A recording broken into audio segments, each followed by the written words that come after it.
often people will say, well, Abraham, why are we set up this way? In other words, why does it have to be hard? If we are pure positive energy and then we are born into these bodies, why are we so assured that there will be resistance surrounding us? Why does there have to be so much that we worry about that gets our attention and that sets up resistance within us and keeps us from being in the place of allowing that we so much want? And we say, it is because the benefit of the contrasting environment is millions of times more valuable than the negative is detrimental. In other words, if you did not have the ability to discern difference, you could not prefer. And if you could not prefer, you could not vibrationally summon source. And if you could not vibrationally summon source, then we would all cease to be. And so the entire universe is based upon our ability to conclude the new idea, which is the summoning forth of the new life into the new space. And then you say, but wouldn't it have been better if we could have had an environment where it was easier to stay connected? And we say, there is no environment that is easier to be connected than an environment in which you are free to choose thought.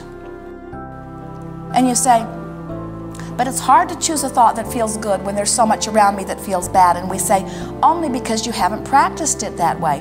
Only because you've been convinced that you've got to clamor around the problem in order to find the solution. And there is truth in some of that. The clamoring around the problem is what is giving birth to the desire, you see. And so it's all an integral part of all of this. There are some who say that we should not encourage you to have desire.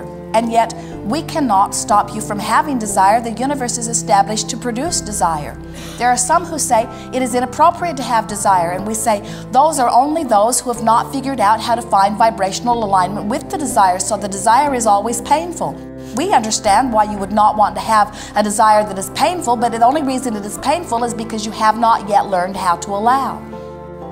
So then you say, well, how do we allow? And we say, you find a thought that feels good and practice it until it becomes your proclivity. And you say, oh, that's far too simple. There's got to be something bigger than that. There's got to be something a lot more than just feeling good. And we say, there is nothing more important than that you feel good. Because when you feel good, you've got control of your vibration. And when you've got control of your vibration, you are the deliberate creator of your experience. So when you say, why do we have to allow? We say, it is because you were born into an environment where there are choices. You were born into an environment where there is variety. In other words, if you lived in a household where everybody thought exactly the same way, and nobody had any contention about anything, everybody wanted everything exactly the same. You were all born to love pizza, and you were all born to love milk, and you were all born to love the color yellow, and you were all born to love hardwood floors instead of carpeted floors, and you were, in other words, if you were all born with these samenesses, you say, oh, we would get along so famously. We all sing the same songs and we do the same things, and we say you would not be stimulated to a new idea, and a continuing life force could not continue to be drawn within you, because we all need an active calling. That's big. We all need an active calling. There has to be an activation of that summoning of energy. And as long as there is an activation of that summoning of energy, then life continues, and it is our promise to you that life will always continue. And so you say, well, this activation of this energy is a good thing, but my resistance to it is not a good thing. Why do I have to learn allowing? And we say, you would not have to learn allowing if you had not learned disallowing. And you say, that's my point exactly. Why was I born into an environment where I learned disallowing?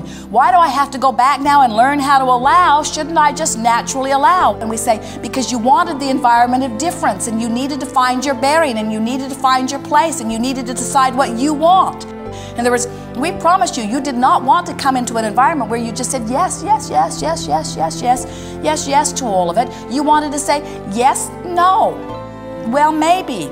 Well, what do I think?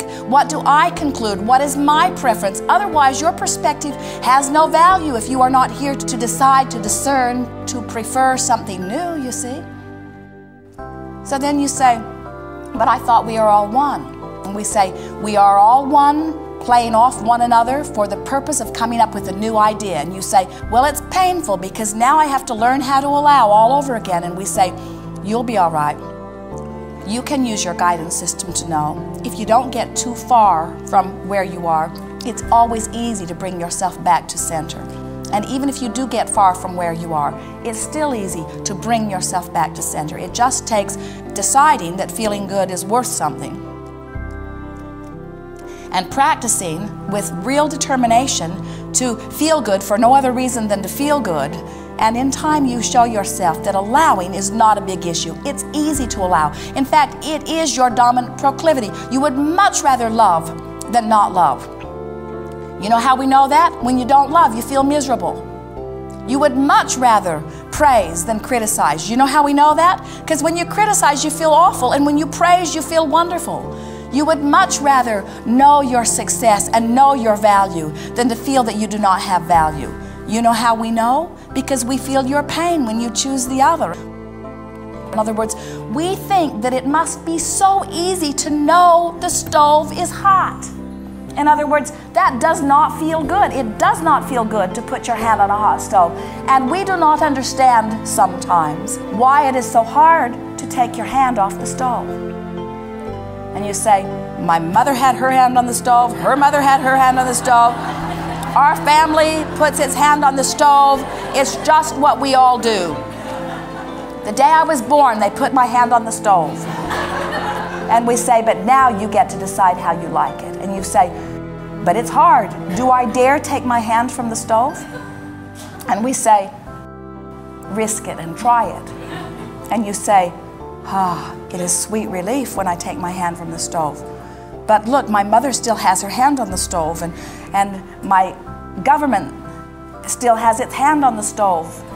They've all got their hand on the stove. Who am I to find the relief of not putting my hand on the stove? And we say, all right, put your hand back on the stove if you want to, but understand that you get to allow or not allow. These are your choices. We're wanting you to understand that it's not hard to allow. In fact, the hardest thing of all is to learn patterns of not allowing who you are. It's a lot harder to be confused than to be clear-minded. It's a lot harder to be sick than it is well. It's a lot harder to not have enough money than to have enough money. It's a lot harder to be negative than to be positive. It's a lot harder to be pessimistic than to be optimistic.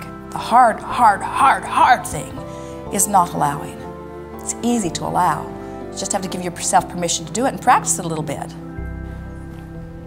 You are on your own in this, and you like it that way. You came into this environment knowing that you would be in an individual consciousness that would have your individual preferences, and that anything that you in your powerful individualness identify as your desire source energy will answer. It is our expectation that you will prove to yourself that you have the ability to let it in. It is so much easier than you think. There's just one thing that you have to remember. It is good to feel good. It is good to feel good. Clarity is your natural state of being. Healthy is your natural state of being. Eager is your natural state of being. Loving is your natural state of being. It is natural for you to have desire, and it is natural for you to anticipate happy outcomes. And it is natural for you to love, and it is natural for you to sing, and it is natural for you to play. It is natural for you to skip. It is natural for you to be joyful. It is natural for you to know well-being. It is natural for you to expand. It is natural for you to question. It is natural for you to find interest.